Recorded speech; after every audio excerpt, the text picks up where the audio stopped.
Every December, the same thing happens to different people. A voice appears where it shouldn't. Before the story begins, make sure you're subscribed and leave a like. These stories only exist if people are willing to listen. And tell me in the comments, do you usually close your curtains at night? Evan Miller was alone in the house for the first time in years. His partner had left 3 days earlier to spend the holidays with family, and Evan stayed behind because of work deadlines that refused to respect December. The house sat on the edge of a small town in northern Pennsylvania, surrounded by snow-heavy yards and neighbors who vanished every winter like clockwork. By the second week of December, the street felt abandoned. No cars, no lights, just snow and distance. At first, Evan welcomed it. Silence felt clean, manageable. On the second night, darkness came early, just after 6. Snow had been falling all day, quiet and steady, muting the world outside. Evan stood in the kitchen cooking something simple and forgettable, the television murmuring behind him only to keep the house from feeling hollow. The windows reflected him back at himself, doubled and distorted by the glass. That was when the sound reached him. It didn't belong. At first, it blended with the TV, a thin, uneven rhythm. Evan muted the screen and listened. The sound sharpened into a voice, low, off-key, dragging notes that didn't want to end. Someone was singing. It took another few seconds for recognition to settle in. A Christmas song, old, familiar, wrong. The voice came from outside. Evan moved slowly toward the front of the house. With each step, the singing grew louder, closer, more present, like it was already waiting. By the time he reached the door, the sound felt pressed against it, seeping through the wood. He opened the door. A man stood under the porch light. Mid-30s, maybe. No hat, no gloves. His coat was thin, useless against the cold. Snow gathered on his shoulders and didn't melt. His eyes were lowered, fixed on the welcome mat, his mouth shaping the same lyrics again and again in a dull, looping cadence. He didn't acknowledge the open door. Evan forced a polite smile that felt fragile the moment it formed. He waited for the song to end. It did, and then began again immediately, unchanged, as if the first time had never happened. This time the man lifted his eyes. They locked onto Evan's. The singing didn't stop. Minutes passed. The same verse repeated. No variation, no breathless laughter, no explanation. Evan felt the unease settle deeper, heavy and deliberate. When he finally closed the door, gently, carefully, the voice continued uninterrupted on the other side. It followed him back to the table. It followed every bite of food. It filled the house until the walls felt thinner. Then, silence. Evan returned to the window. The man had moved. He now stood at the end of the driveway, facing the house, motionless, waiting. Evan watched the man at the end of the driveway for almost a full minute. Nothing changed. The snow continued to fall, slow and quiet, softening edges and swallowing sound. The man didn't shiver. He didn't shift his weight. He didn't look away. He stood as if the house itself were holding him there, like a nail driven into the night. Evan cracked the door open just enough for cold air to rush in. His voice sounded thinner than he expected when he told the man this was private property and that he needed to leave. The words floated uselessly into the dark. No reaction. The man's posture remained fixed, shoulders slightly hunched, head angled toward the house as if listening for something beneath the walls. A deeper unease crept in. Evan mentioned the police, not as a threat but as a test. He waited for anger, confusion, fear, anything human. Nothing. He closed the door and locked it, then stood there longer than necessary, staring at the wood as if it might soften or breathe. The silence felt heavier than the singing had. It pressed against his ears until he could hear his own pulse. Eventually, reason returned in pieces. Maybe the man was drunk, maybe mentally unwell, maybe already leaving. Evan went upstairs and locked the bedroom door. He checked the window before changing, half expecting the driveway to still be occupied. It was empty. Relief came fast and sharp, almost dizzying. He told himself the threat had worked. People backed down when confronted, even strange ones. He sat on the bed with a book, keeping the lamp on though his eyes barely moved across the page. Every small sound, the house settling, pipes ticking, made him pause and listen. 20 minutes passed. Then the singing returned. It came from behind the house this time. The sound was closer, more intimate, the same song. The same dragging notes, but now muffled slightly by distance and walls. Evan moved to the back window and looked down. The man stood directly below, inside the yard. Snow reached his ankles. His face was tilted up, eyes already fixed on Evan's window, mouth still working through the melody as if the two of them were continuing something unfinished. Evan shouted that he was calling the police. The song stopped mid-word. Silence held for 3 seconds. Then the man ran, not away, toward the back door. His movement was sudden and violent, boots tearing through snow with unnatural speed. The moment he vanished from view, the screaming began. It wasn't pain. It wasn't rage. It was raw, shredding sound, too loud, too strained, echoing off the house and spilling into the trees. It scraped against Evan's nerves, bypassing thought entirely. The back door shook. Something slammed into it again and again, kicking, ramming, clawing at the handle. The vibrations climbed the walls and into the floor beneath Evan's feet. He didn't think anymore. He grabbed his phone, called emergency services, and backed into the closet with the nearest thing he could use as a weapon clutched in his hand. The operator's voice told him to stay hidden, to stay quiet. The screaming continued. Then, abruptly, it stopped. No footsteps, no retreat, just absence. Evan stayed frozen in the dark, waiting to hear breathing that wasn't his own. Evan didn't leave the closet until flashing lights painted the bedroom walls blue and red. The officers moved through the house methodically, boots thudding downstairs, radios murmuring low and bored. They found nothing broken. No forced entry. The back door was still locked, solid, untouched except for faint scuff marks that could have been anything if you wanted them to be. Outside, the cold hit harder than before. In the backyard, the snow told a different story. Deep impressions marked the exact spot beneath Evan's window where the man had stood. The prints were too clean, too deliberate, as if he'd planted himself there for a long time. A trail cut sharply toward the back door, ending inches from it. No hesitation, no slipping. Then the footprints continued away from the house, toward the dark tree line behind the property. They didn't wander. They didn't circle. They left with purpose. One officer followed the tracks a short distance before stopping, shaking his head. Too dark, too deep, not worth it. People did strange things, especially around the holidays. As long as Evan locked up, he'd be fine. The words felt rehearsed. When the police finally drove away, the street returned to its emptiness. The house felt larger, colder, stripped of whatever illusion of safety it once held. Evan checked every lock twice, then again. He slept with the lights on and the closet door open, listening for a voice that didn't come back.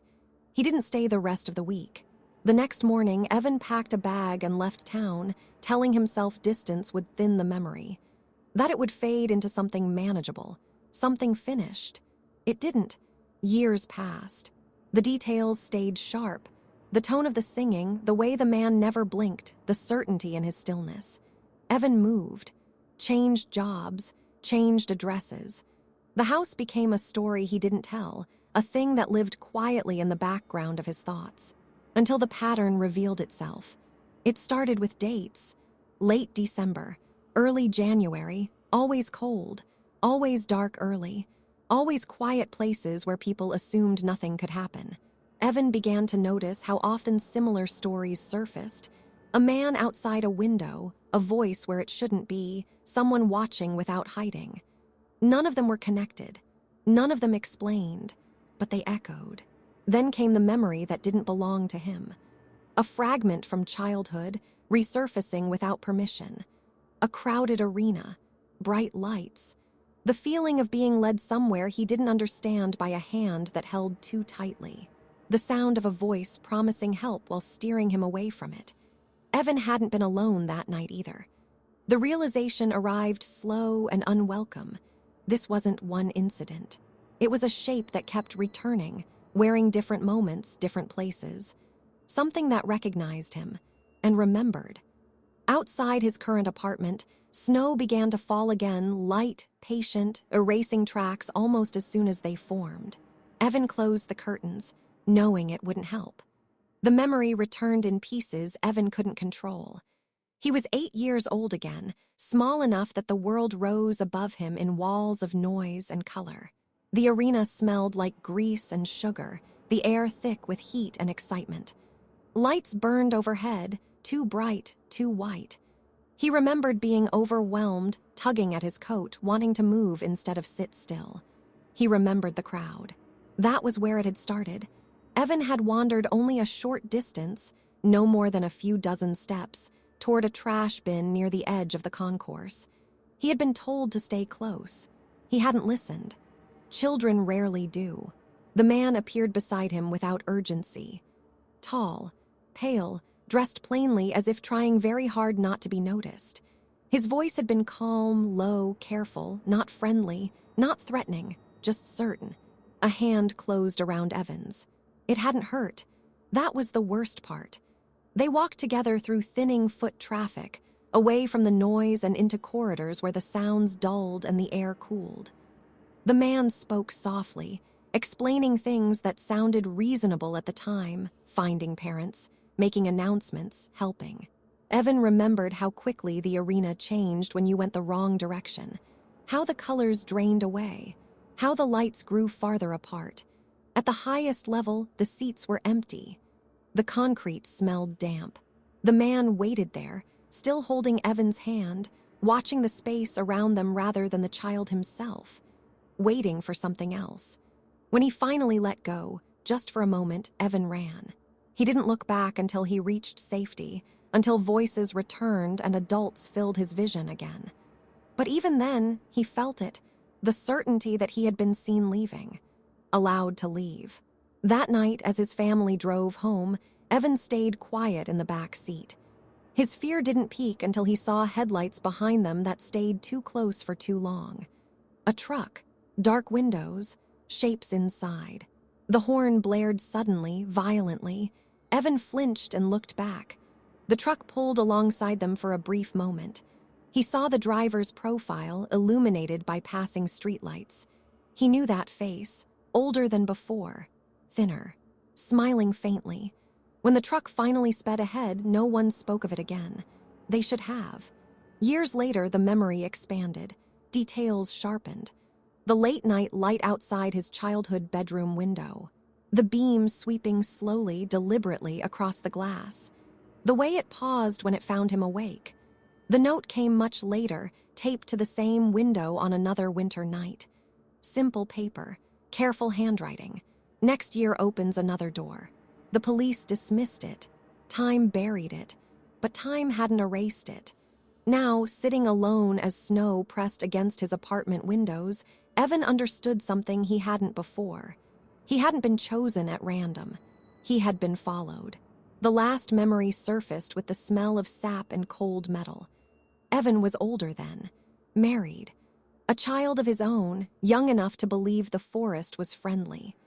The trip had been his idea, driving north into the mountains to cut down a real Christmas tree, something authentic, something safe. Snow lined the roads in heavy banks, and clouds hung low enough to press on the windshield. They parked in a small clearing just off a narrow service road. No other cars. A few old light posts stood crooked and dim, offering the illusion of visibility. Evan took an axe from the truck. His wife took their son's hand. Flashlights cut thin tunnels through the dark. The deeper they walked, the quieter it became. Snow absorbed everything: sound, distance, direction. Their footsteps felt too loud, too present. Evan noticed the way the trail behind them vanished almost immediately, filled in by shadow and falling flakes. He kept turning, checking, telling himself it was habit. They found a cluster of tall trees not far in. Dense, full. His son laughed, circling them, light bouncing wildly across bark and branches. Evan's wife leaned close and whispered that they should hurry. She felt it too, that pressure in the air, the sense of being measured. The crunch came from behind them. Slow, deliberate, too heavy to be an animal. A man stood on the trail, no more than 20 feet away. Dark clothing, no gloves.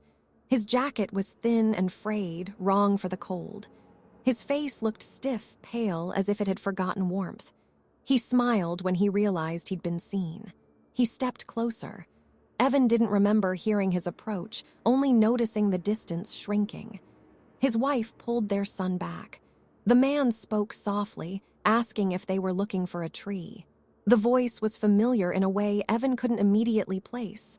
Calm, controlled, patient. They lied. Badly. The man smiled wider, as if pleased by the attempt. He said something about not being a ranger, about understanding why people lied out here. His eyes never left Evan. They turned back toward the truck. The man followed. Not fast, not slow, always just close enough that Evan could feel him without hearing him.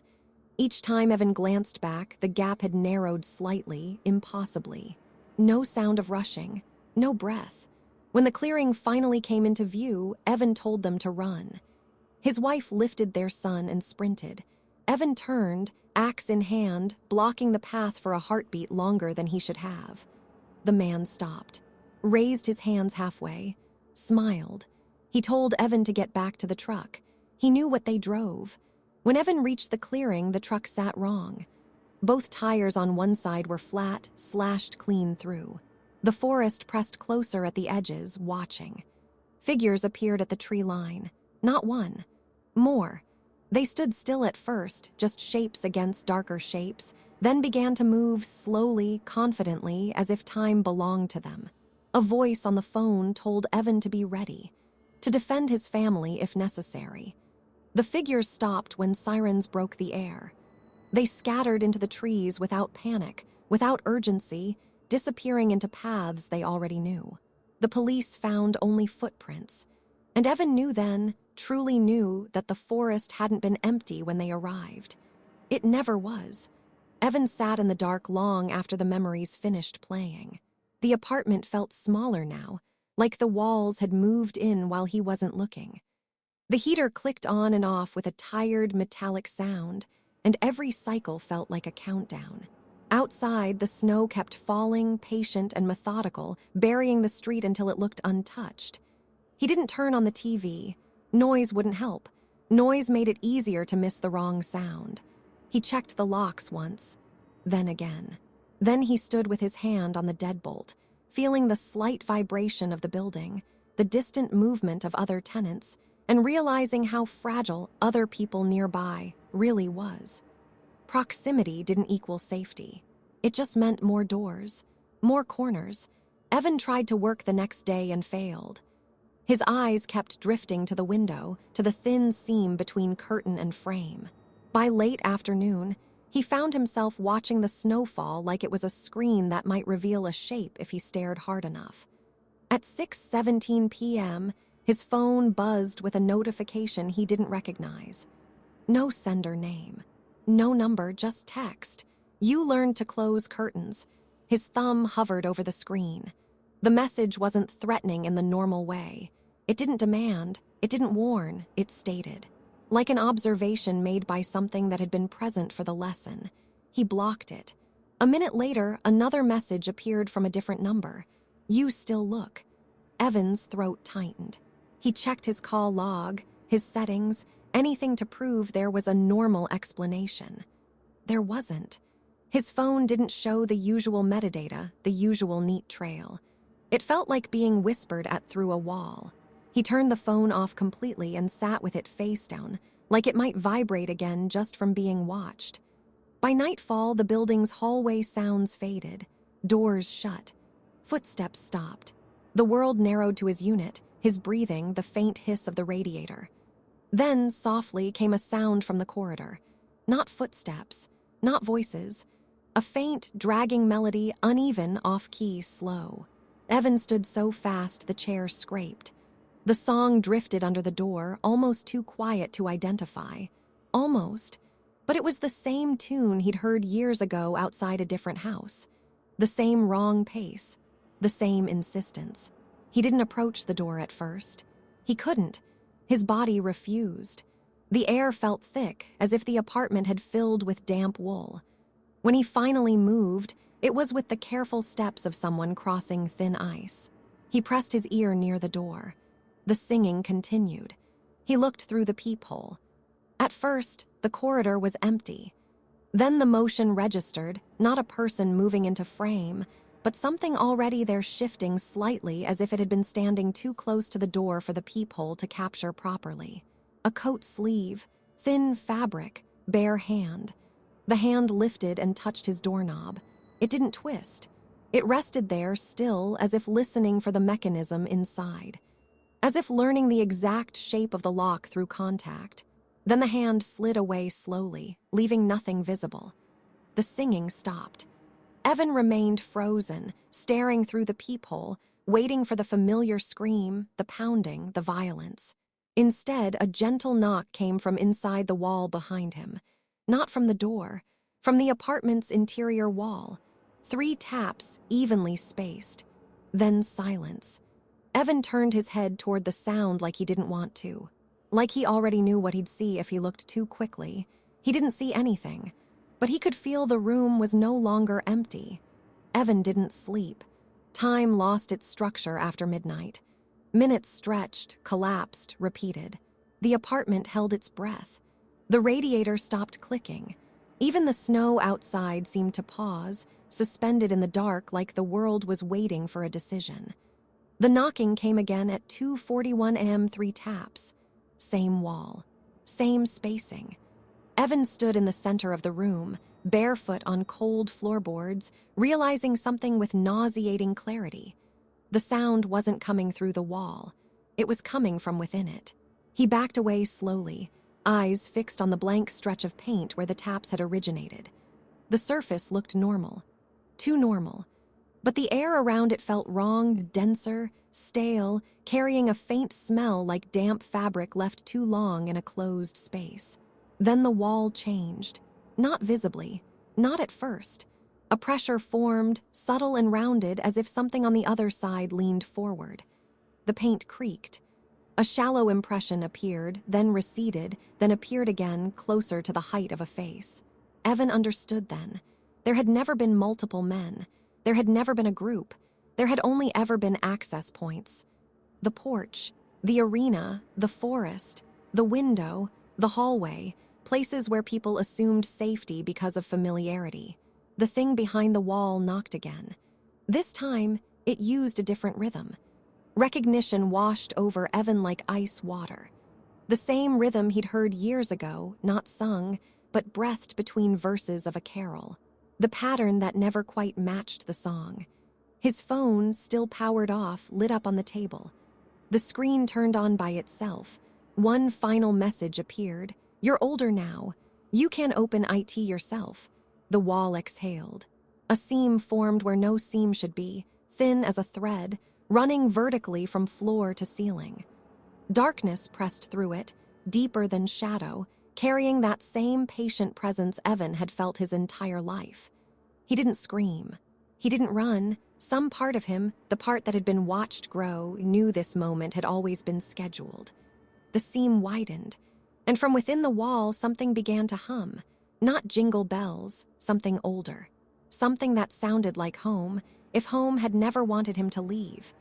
The neighbors would later report nothing unusual. No break-ins. No noise complaints.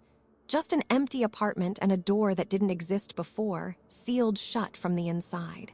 Winter passed. Snow melted.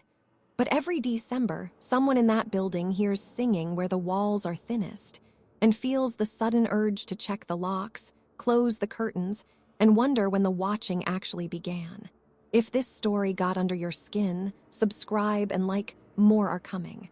And tell me in the comments, do you think it followed him, or do you think he finally learned how to let it in?